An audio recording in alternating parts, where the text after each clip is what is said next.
Alright, what's up, folks? Rich Van Tassel with you. Just had a game going final. The Toronto Raptors even up their first round series at 2 apiece with an 87-76 victory over the Milwaukee Bucks. DeMar DeRozan, very good game. 12 of 22 shooting, 33 points, made all 9 of his free throws. Kyle Lowry, better, just shy of 50% shooting, 8 of 17, but only 2 of 8 from behind the arc. He did have 4 assists. DeMar DeRozan had 9 rebounds and 5 assists, so 4 steals as well. Just an all-around very good game by the Toronto Raptors. Game was pretty devoid of scoring, as you would expect from an 87-76 game, especially on the Milwaukee side, who only had 76. No team went over 25 points in a quarter.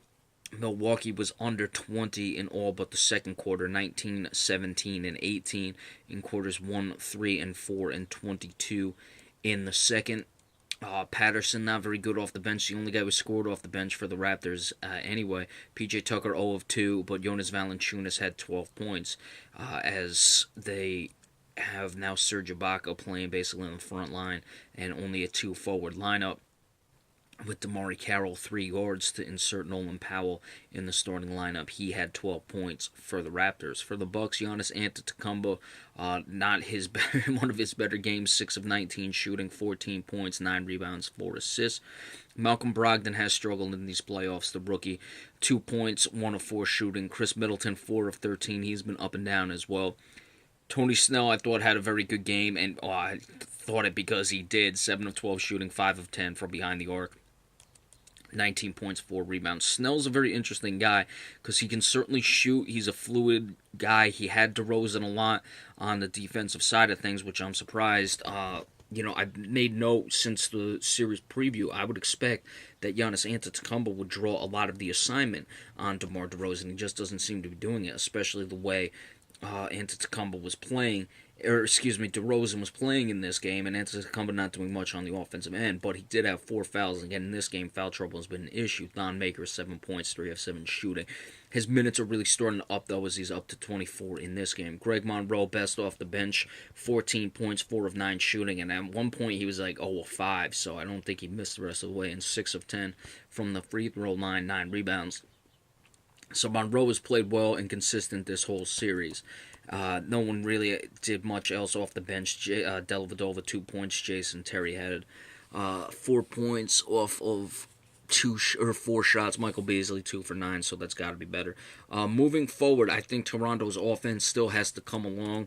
They had a good defensive game. How could they not after the way they got clobbered? And obviously their offense was better than it was in Game 3. Their defense clearly better than it was in Game 3. But 87 points, very disappointing in that regard.